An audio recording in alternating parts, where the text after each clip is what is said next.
So 2 Samuel 2 verse 7 says, "Now then, be strong and brave, for Saul your master is, and the people of Judah have anointed me king over them." This is probably Saul's son that's here. Hold on. No, in the course of time, David inquired of the Lord, "Shall I go up to the towns of Judah?" He asked. The Lord said, "Go up." David asked, "Where shall I go?" "To Hebron," the Lord answered. So David went up there with his two wives. And David also took the men who were with him, each with his family, and they settled in Hebron and its towns. Then the men of Judah came to Hebron, and there they anointed David king over the tribe of Judah. When David was told that it was the men from Jabesh Gilead who had buried Saul, he sent messengers to them and said to them, "The Lord bless you for showing this kindness to Saul your master, for burying him. May the Lord now show you kindness and faithfulness, and I too will show you the same favor because you have done this. Now then, be strong and brave, for Saul your master is dead, and the people of Judah have anointed me king over them." Meanwhile, verse 8, Abner, son of Ner, the commander of Saul's army, had taken Ishbosheth, son of Saul, and brought him to Mahanaim. And he made him king over Gilead, Ashuri, and Jezreel, and also over Ephraim, Benjamin, and all Israel. Ishbosheth, son of Saul, was 40 years old when he became king over Israel, and he reigned 2 years. The tribe of Judah ever remained loyal to David, and the length of time that David was king in Hebron over Judah was 7 years and 6 months. Now, check this. Abner, son of Ner, together with the men of Ishbosheth, son of Saul, left Mahanaim and went to Gibeon. And something happens. Okay, yes. Now let's get to 2 Samuel 3, right? So the reason why I shared that is Abner had made Ishbosheth, Saul's son, the next king. But Abner was so strong and powerful because he was the leader of the army. Abner was the Joab of Saul's army. So verse 6 says, during the war between the house of Saul and the house of David, Abner had been strengthening his own position in the house of Saul. So Abner was stronger than the king. Now Saul had a concubine named Rizpah, daughter of Aiah, and Ishbosheth said to Abner, so you can imagine Ishbosheth, who was now the king, must have felt insecure in Abner's presence, trying to look for a way to, diminish his power and authority. And so it says, now Saul had a concubine named Rizpah. And Ishbosheth said to Abner, "Why did you sleep with my father's concubine?" Verse 8 says, Abner was very angry because of what Ishbosheth said. So he answered, "Am I a dog's head on Judah's side?" Look, like, even when your dad passed, everybody knows that David is supposed to be the king. Even when your dad passed, I was still loyal. Why did you sleep with your father's concubine? Abner was very angry. Am I a dog? Dogs on Judah's side? The truth. This very day, I am loyal to the house of your father Saul and to his family and friends. I haven't handed you over to David. Yet now you accuse me of an offense involving this woman? May God deal with Abner, be it ever so severely, if I do not do for David what the Lord promised him on oath, and transfer the kingdom from the house of Saul and establish David's throne over Israel and Judah from Dan to Beersheba. Like, imagine, Abner makes this statement, and Ishbosheth, who is the king, did not dare say another word to Abner because he was afraid of him. Verse 12, then Abner sent messengers on his behalf to say to David, "Whose land is it? Make an agreement with me and I will help you bring all Israel over to you." Imagine what David is feeling right now at age 13 or whenever Samuel had anointed him to become king. David is waiting for this moment. He's waiting for this moment. He has had opportunities to kill Saul twice. And he said, "No, I will not touch the Lord's anointed." Now, Abner is giving him the opportunity. Let us make an agreement. And finally, the prophecy, the anointing that Samuel did all those years ago is about to become a reality. "Good," said David, "I will make an agreement with you, but I demand one thing of you. Do not come into my presence unless you bring Michal, daughter of Saul, when you come to see me."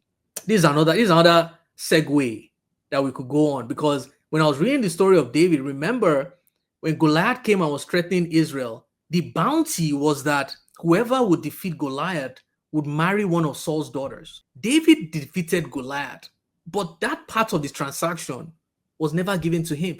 Saul then increased the requirements and said, "No, you have to give me 100 foreskins of Philistines." You can imagine David at this point. "David's good," said David. He now says, "Come with Michal when you see me." David sent messengers to Ishbosheth, son of Saul, demanding, "Give me my wife, Michal, whom I..." It's funny when you read that story, when David was about to go and meet Goliath, Saul asked, "Who is his father?" And when I read that story, I'm like, why did Saul ask that question? Is it possible that Saul was asking, who is his father, to see, does he come from the right caliber of family that should be getting married to a princess, to my daughter?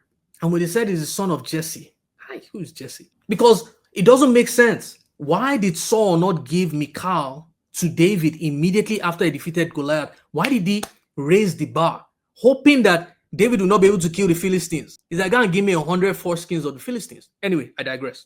So I'm sure David is like, this woman that I fought for, like defeating Goliath, 100 foreskins of the Philistines. She has now married somebody else. I need my wife back now. Guess what? She had already married another person.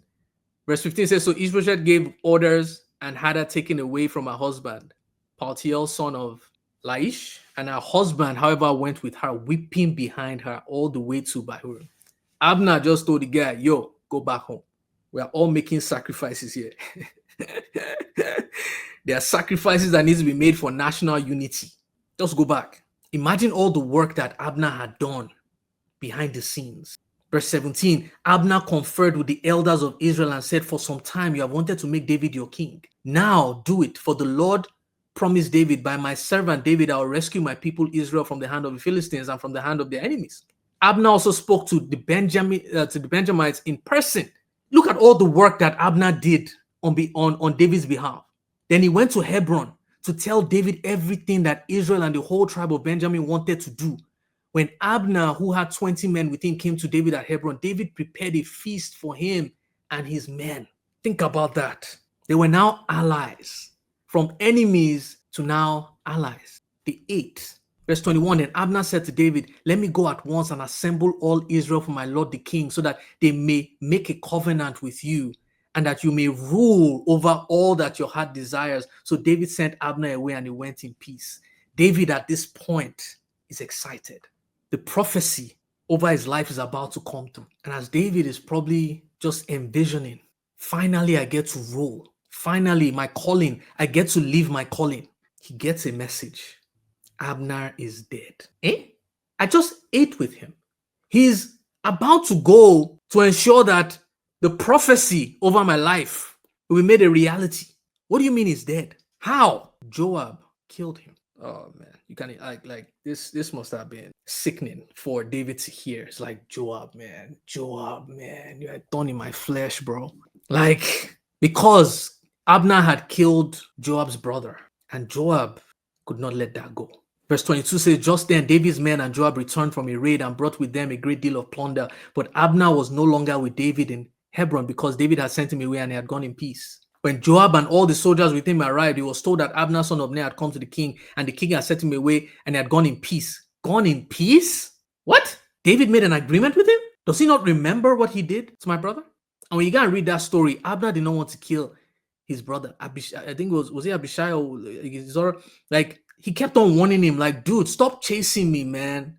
And he didn't listen. And he just gave him a nice jab. So Joab went to the king and said, "What have you done?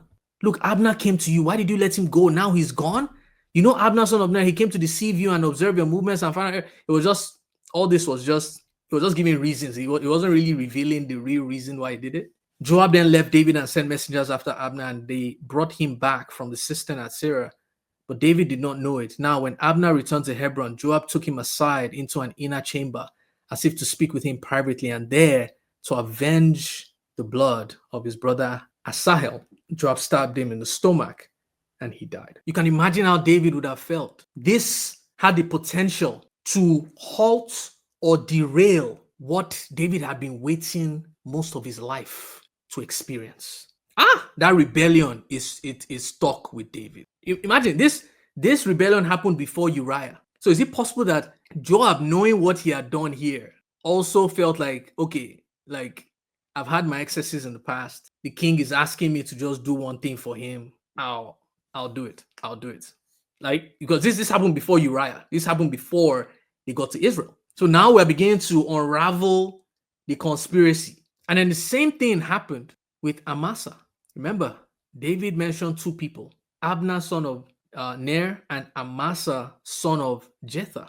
When you read the story of Amasa, it's similar to what happened with Abner. When Absalom, David's third son, decided to become king, held a coup as well, or planned a coup, same way Adonijah had just done. Amasa was commander under Absalom. And Amasa had figured out a way. He wanted to unify the kingdom for David. And so in 2 Samuel 19:13, let me see. 2 Samuel 19:13, it says, "You are my relatives, my own flesh and blood. So why should you be the last to bring back the king?" This is David speaking. Verse 13, "I said to Amasa, are you not my own flesh and blood? May God deal with me, be it ever so severely, if you are not the commander of my army for life in place of Joab." So Amasa, David had conjured up some strength to actually, he's like, this Joab guy, like, I'm done with you. Amasa is going to replace you. And when Joab heard this, he's like, replace who? And so in 2 Samuel chapter 20, verse 9,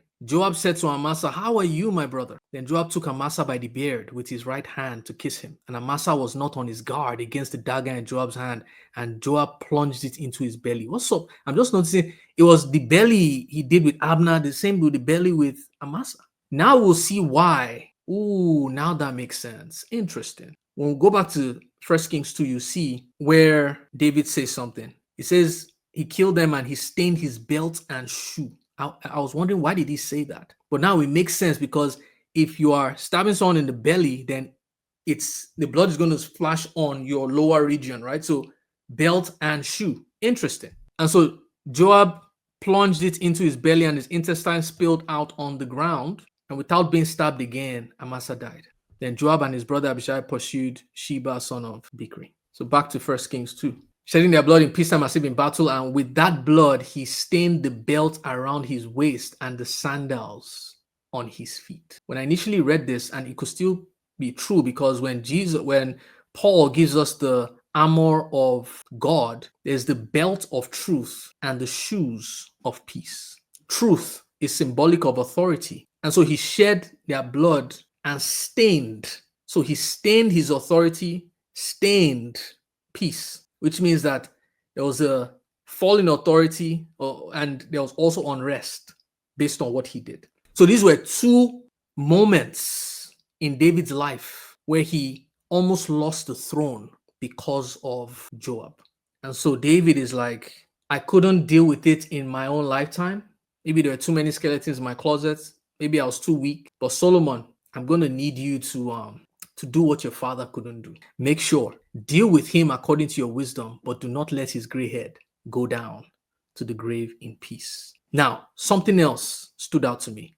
Verse 7 says, "But show kindness to the sons of Barzillai of Gilead, and let them be among those who eat at your table. They stood by me when I fled from your brother Absalom." Again, remember, David is on his last breath. He has remembered justice needs to be served for Joab based on all he has done over the years. But he also remembers a man called Barzillai. And in my mind, I'm like, why? What did this man do to deserve this type of shout out, this type of honor, right? And he's also saying, let it be for his sons. Barzillai was 80 years old. So it's possible that Barzillai had passed away, but David still remembered. What would make David remember this man as he's about to go? You know? And this is such an honorable demand that he's given to Solomon, that his children will sit at the table of the king. This is proximity to power. What did Barzillai do